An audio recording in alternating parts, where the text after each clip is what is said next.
Hello everybody, welcome to another daily dose of gaming news and all that good stuff. And as always, I also publish on Rumble, and which is on par with everything that I do on YouTube except with XCOM 2. I will see if I get around finishing up the uploads there this week. But yeah, the rest is okay in terms of what I do here. And today I should do publishing of the new Prey episode. And tomorrow I will get around to see the Jedi Fallen Order, and probably the third gaming series that I wanted to do. I think I'm going how it's called, Mutant Year Zero, something like that. It's I usually, when it's on sale, I usually make an highlight there. Mutant Year Zero, Road to Eden. I think that is how it's called, the full name. I managed to claim that 2 years ago or something like that from Epic Game Store for free. I will do a gameplay because of that one, because I'm very interested in doing that on that game. I'm very curious, mainly because it's a turn-based strategy game, very similar to XCOM. I think it has the same vibes there, again with different story. But yeah, it's one of those that I will want to introduce there. This week, for sure, I will try to introduce. Let's see if today it's Monday, Wednesday. See if I introduce it on Wednesday. But yeah, the rest it's everything also published on Patreon for access support, and all on the Twitters. I do some updates here and there. Regarding news, we got supposedly some leaks. In terms of 4070 Ti Super, but this is the higher performance stuff. It's on synthetic benchmarks, which is 3D Mark, which is basically a lot of stuff here. But it gives us an overall sense of, in terms of performance, that might have in terms of gaming. We might see around 8-ish percentage kind of a thing there.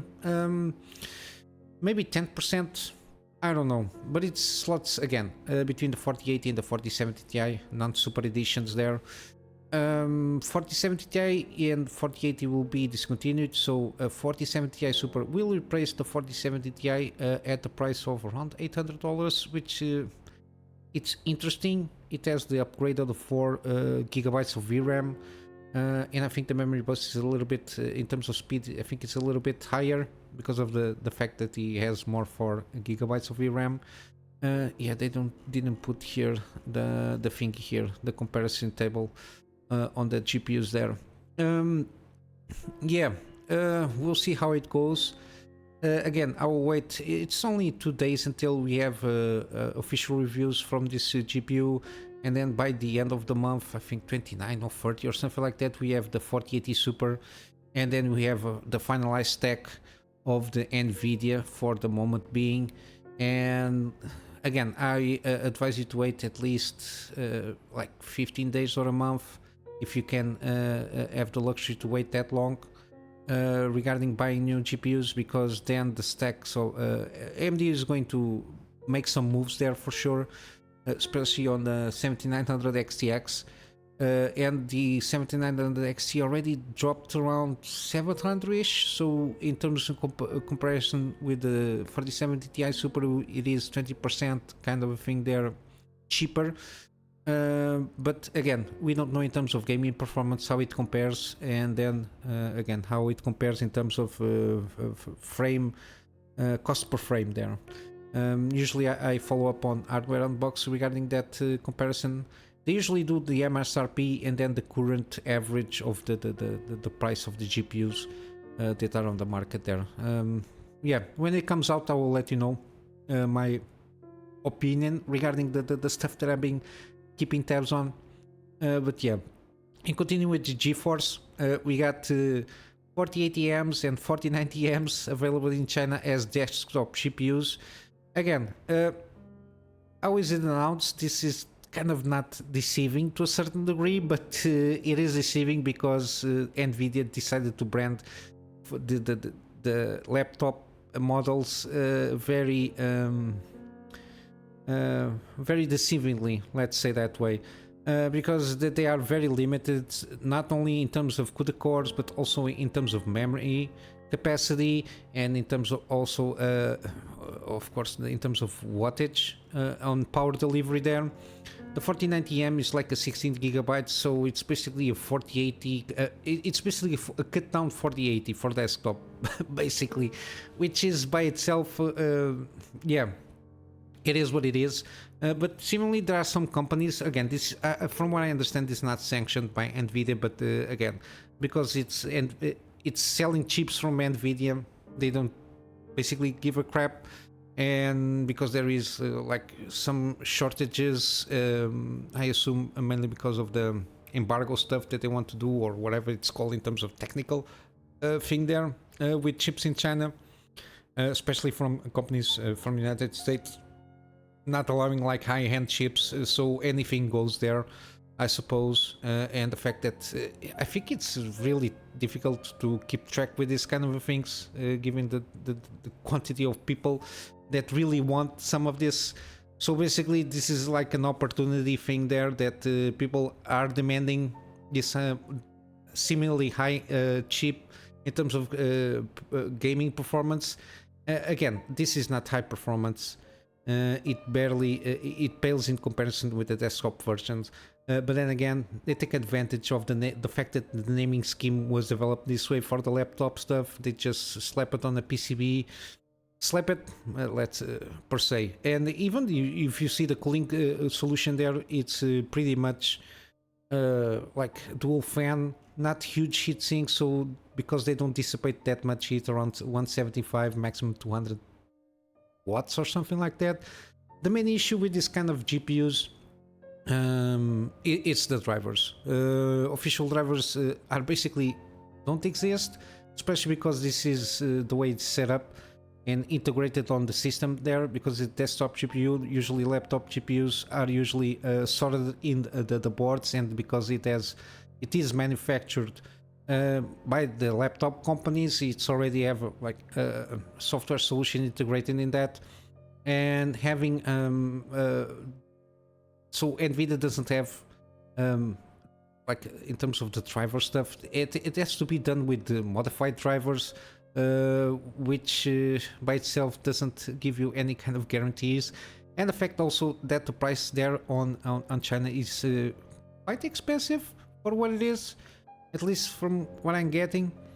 For example, this 4080M desktop, laptop desktop thing here, around almost $600. I think it's too much for what it is, because it's a very heavily cut down GPU. In terms of comparisons with like 7500 good cores, only 12 gigabytes of GJ, it's basically a 4070, if that much. I'm not sure regarding CUDA cores how much the 4070 is. I don't keep track in my head, but yeah, doesn't seem a lot. I'm not sure if it even, no, it doesn't have here. Yeah, sorry about that. Yeah, yeah, CUDA cores, I don't know if it is here on the thingy. I don't think so. It doesn't usually, yeah, this doesn't keep track on the CUDA core stuff. But yeah, it's again, pay attention. You never know. There's been some stuff regarding like Amazon selling, not Amazon itself, but being sellers with botched 4090s, like fake 4090s, which it's a mess there. I saw the article, but it's, again, I always tell people when buying PC components, if you have like a local store, in case you, for example, in the United States, you have like a brick and mortar store, it's always preferable. I usually don't like to order stuff. I prefer to go to a physical store and pick and choose and see if I have possibility of testing, for example, monitor, even a GPU per se, if there is a possibility of testing out things before I buy. Yeah, I think it's the best way. I don't like trusting, except if it is something that it's delivered directly by Amazon or with those options, on those platforms, then I can take a chance. But usually I don't like too much because you never know. But yeah, again, pay attention. Don't get fooled with any kind of these kind of GPUs. For sure, they will try to. It will bleed out to American markets and other markets outside of China, I think. But yeah, keep your eyes peeled. Don't get fooled with this kind of shenanigans here. Regarding gaming news, yeah, we got supposedly Walmart needs to dispose of physical copies of Starfield at behest of Microsoft or Bethesda. This is not clear enough if it is a decision made by Microsoft or Bethesda itself.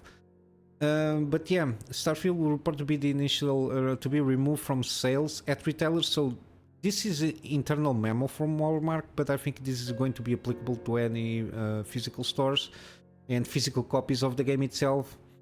Which is again another direction because they're just throwing money out of the thing because they already spent money doing the physical copies. Now they're just because they are paying for these physical stores to get rid of the stock, and this has a time limit until February 5th. Yeah. This is very weird. I think this year there's going to be a huge push to everything digital. Where I already have some news regarding that, mainly from Hellblade 2. They say they had the decision to go digital only, similar to like Alan Wake 2. Yeah, the Hellblade 2, they reduced the price. It is like a $50 stuff. For only digital stuff, so that's why they justify the digital and the reducing your price because the price of it takes to manufacturing the physical stuff there. But yeah, it's a shame we didn't see that also with Alan Wake or any kind of other games that are basically digital only. To a certain extent, they use it as an excuse, and I can understand in terms of business from a company.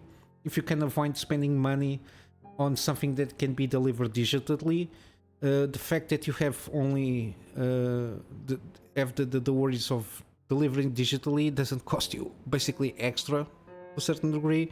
But with the physical, you have the upfront cost of printing out, let's say, physical versions of the things that you need to distribute. So it makes sense. I understand in terms of the business part, but as a consumer, it's not a good move. They are moving for them so they can justify, as Ubisoft is basically gamers will not own the games, and basically they are trying to, I don't know. This is not good. The fact that basically taking ownership of things that you pay money for. Especially if it is not in a concept of renting, like a Netflix stuff, because Netflix, you are paying a subscription. The same thing as Xbox Game Pass. Suppose you're paying a subscription to have access to a library of games that they are temporary. You have like a renting option there. So while they are available, you can rent the game itself or rent the access to that game, so you don't own the game for all intents and purposes. At least that's how I perceive the service. But if you go to the Microsoft Store and you buy the game, you should always be able to have at least the possibility, if not have the physical copy, to for example download the game and keep it for yourself. I don't know how it can be done, like burn this a DVD or something like that. I don't know, but I think ownership it's something that should be encouraged. I'm still from the times of cassette players and vinyl records. I remember having a lot of vinyl records. At least when I was younger, my father had a huge collection of vinyl records and cassette players and all that stuff. It's something that you can have physically own. I think it's something that it needs to be encouraged there. But yeah, very interesting to see this, that they are asking this at the moment, Walmart and other surfaces, to dispose of physical copies. Yeah, and the fact that they are the game is not going well, but at Starfield, I think it's a little bit of a disappointment there. But yeah, and lastly, we got some Sandland. We got some system requirements. I went to the official page there, and yeah, it matches what the system requirements are here, just by the recommended. Very low requirements here, just in terms of CPU. 2000 series Ryzen, which is very old. 9000 Intel iCore 5, so 9400F. I think this is like the lower hand. Only 8 gigabytes of RAM for the system, and in terms of GPU, a Vega 56 or a GTX 1660 Ti, or even an Intel A750. I think that they only had this 750 from Intel in terms of GPUs. And yeah, only gigabytes of available space. I think this is going to be a very light game. But again, as long as it's playable and it's enjoyable, I don't care the minimal specs. As long as those, if you have this kind of specs, the game can perform well. I think it's what matters the most. But it might give us a sense of I think it's the engine itself is not that heavy. It's like super shaded cell stuff there, but yeah, if they can manage to be more accessible to everybody, the better, and especially if the game it's good, because it's basically an open world RPG. Yeah, as long as it is enjoyable and a good game, for me it doesn't matter if these recommended specs are that low. I would be more worried if you have to add like a 4090 to play a game that supposedly doesn't need a 4090 to play with. That would worry me more. But yeah, it got some system requirements. I'm very curious about this game, mainly because I was a guy that grew up like watching reruns, because I didn't catch the original 80s launch of Dragon Ball. I remember seeing the reruns that were done in my country, growing up with those. And again, Akira Toriyama is the same guy that developed this IP, Sandland. It's going to be interesting, and the fact that it's very similar to. They try to maintain the art style the same as the anime and the manga stuff there. I think it's going to be interesting to see what it comes out of this game. And talking about games, I'm just going to wrap up with some gaming deals. We got on Steam SnowRunner, 50% off. SnowRunner. The main thing with this one is got a lot of content, extra content there, but it is all discounted. I think this one, the 2-year or the 3-year anniversary edition, I think it has all the content there. They're going to launch this guy Saber Interactive. They're going to launch a new game. I think it's called SnowRunner Explorer, something like that. It got exploration on the title there. But yeah, this kind of games usually it's very low key. It's not a racing game. It's just exploring there, using the engine is very physics heavy. So it's about challenging yourself and driving around difficult terrain. And I think SnowRunner is supposedly a decent one. It's a sequel to MudRunner. I remember playing a little bit MudRunner. I think like a demo or something like that. I don't remember well, but yeah, they have a lot of cars and vehicles on this season stuff there. But yeah, 50% on the base game for you to try out. It's not that expensive, even though it's been a while since the game was launched. Also 50% is Forza Horizon 5. Again, a lot of content, extra content on this game.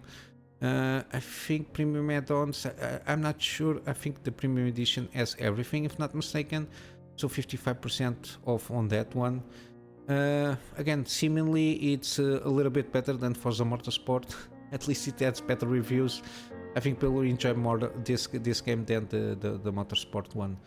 Got also Aliens Dark Descent, 38% off the base game, which is the full game, I think.